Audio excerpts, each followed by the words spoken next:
मैं बहुत बार बताता हूं, आपको विश्वास नहीं होगा। हमारे शहर में हमने 4 साल पहले जो टॉयलेट का पानी था वो हमने 18 करोड़ रुपए में बेच दिया। अब आप उम्मीद कर सकते हैं कि टॉयलेट का पानी बेचा जा सकता है। 18 करोड़ महाराष्ट्र सरकार खरीदती है, रिसाइकलिंग करके वो कोराडी और खापरखेड़ा के पावर प्रोजेक्ट के लिए यूज कर रहे हैं।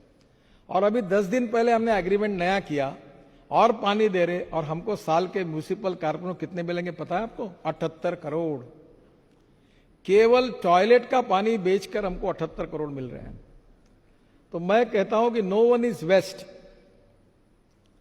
You can convert waste into wealth. चाहे कोई इंसान भी वेस्ट नहीं है, चाहे कोई मटेरियल भी वेस्ट नहीं है। Appropriate technology and appropriate leadership अगर होगी तो कचरे से भी सोना बन सकता है। अभी मैं आपको अनुरोध करूंगा, यहां उत्तर प्रदेश के बहुत से, बिहार के, झारखंड के विधायक होंगे।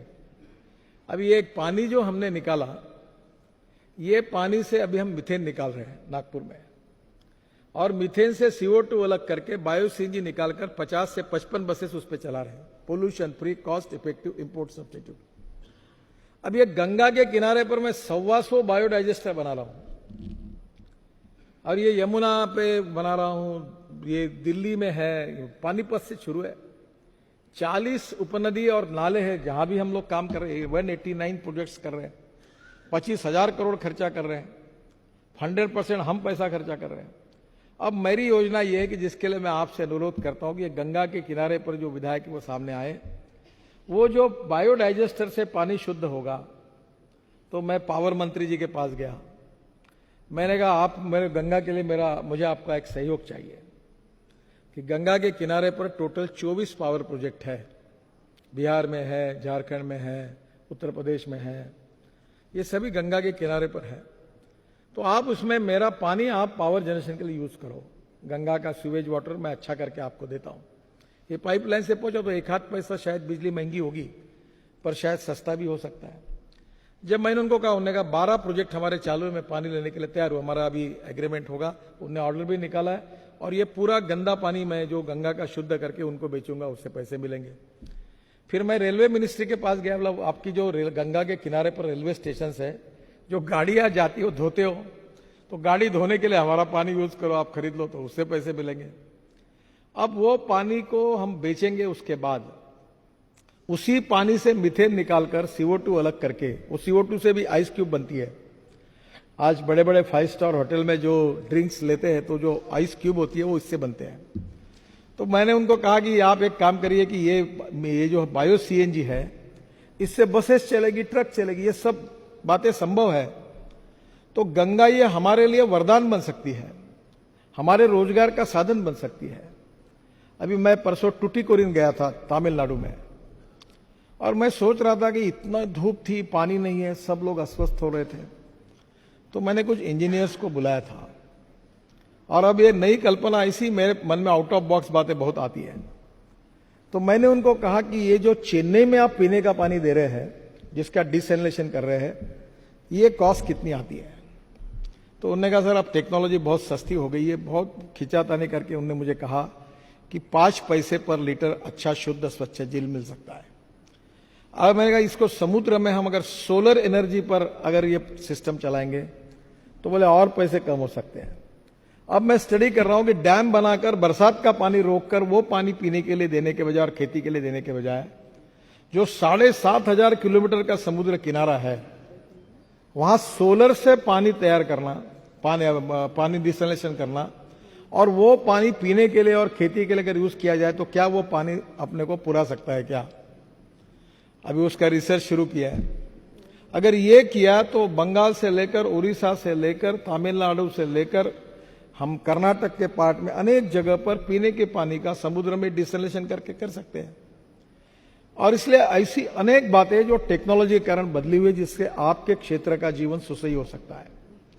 अभी एक कचरे के बारे में, मेरे घर पे यहाँ एक मशीन है, तो मैं रोज सुबह देखता था कि जो पत्तियां गिरती थी उसको जला देते थे। तो एक छोटा मशीन है, तो मैं रोज उसमें वो सब पिट्टिया वाले ट्रक वालों को कहा कि मेरे घर पे लाके दो, और उसका बायो फर्टिलाइजर तैयार होता है। और आपको ताज्जुब होगा, हमारे महात्मा गांधी जी जो कहते थे कि ग्रामीण क्षेत्र में हम बहुत प्रयोग कर सकते हैं। तो हमारे गिरिराज सिंह मंत्री है, मैं उनके विभाग में एक वर्धा में एक इंस्टीट्यूट है, महात्मा गांधी विज्ञान इंस्टीट्यूट, मैं वहां गया था और उनने मुझे एक बॉटल भेंट दी, उसमें एमिनो एसिड था। तो मैंने उनको कहा कि ये एमिनो एसिड जो है ये क्या है? ये बोले प्लांट बूस्टर है। वो लाकर मैंने हमारे खेती पे मेरी पत्नी ने यूज किया, इतना कि 25-30% ग्रोथ मिल गई। तो मुझे लगा किसान आत्महत्या कर रहे हैं, उनका फायदा होगा, ये तो बहुत सस्ता सोल्यूशन है।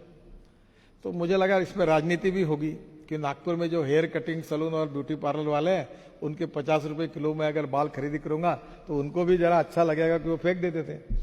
तो मुझे लगा कि नागपुर में मुझे 500-600 टन बाल मिल जाएगी, क्योंकि मुझे कल्पना ही नहीं थी कि बाल इतने हेयर कटिंग सलून है, इतने ब्यूटी पार्लर है। सबको मैंने इकट्ठा किया और मैंने कहा मैं 50 रुपए किलो से बाल खरीदी करूंगा, आप मुझे बाल दो। 1 महीने के बाद बाल मिले तो 50 किलो ही निकले। तब मेरे ध्यान में आया कि बाल इतने हल्के होते हैं कि इतने नहीं मिलते। अब आपको ताज्जुब होगा, मैं 5 ट्रक बाल तिरुपति से खरीदता हूं और वो पूरा एमिनो एसिड बनता है।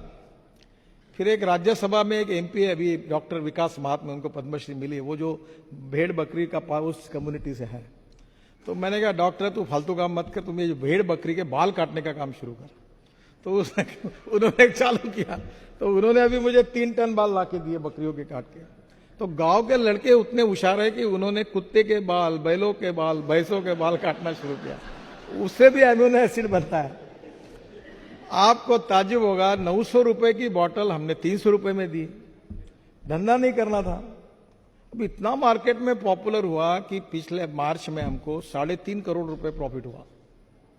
अब वो एमिनो एसिड जो था उसके माइक्रोन्यूट्रिएंट्स बना रहे, उसके लेबोरेटरी तैयार की, और वो करते करते हमारे यहाँ ऐसे आप जैसे तरुण लोग काम करते थे। तो उन्होंने कहा कि ये जो बायो फर्टिलाइजर हम तैयार करें प्रेस मड से, प्रेस मड और स्पेंट वॉश जो शुगर मिल में आता है, इसमें एमिनो एसिड डालो, इसकी एनपीके वैल्यू बढ़ेगी। तो उन्होंने एमिनो एसिड बना के वो खाद अच्छा तैयार किया। तो किसी को तो भी ध्यान में है कि दुबई के सरकार को ये खाद चाहिए, तो उसने भी 1 किलो बैग को ठप्पा मार के सर्टिफिकेट देके बेच दिया, पता भी नहीं किसी को। दुबई के सरकार का लेटर आया कि आपका खाद अप्रूव हुआ। बाद में पता लगा कि सबसे अच्छा वही खाद था और 180 करोड़ रुपए का ऑर्डर मिला। और अभी बाल कम पड़ रहे हैं, अभी वो पूरा एक्सपोर्ट हो रहा है। अभी 90 कंटेनर चले गए पर बाल कम है। तो अभी मैं कहता हूं बच्चों को कोमड़ी के लाओ और कोई कुत्ते के लाओ, बकरी के लाओ, भैंसों के लाओ, बाल चाओ। तो वो तिरुपति से पूरे बाल लेके उसका नहीं। दिस इज, मैं जो आपको बता रहा हूं कि आपके पास अगर टेक्नोलॉजी है, आपके पास दिमाग है, आपके पास विजन है, आपके पास आउट ऑफ बॉक्स विचार करने की ताकत है, तो पैसे वगैरह की कोई जरूरत नहीं है, कोई जरूरत नहीं। आप यू कैन मेक मिरेकल्स।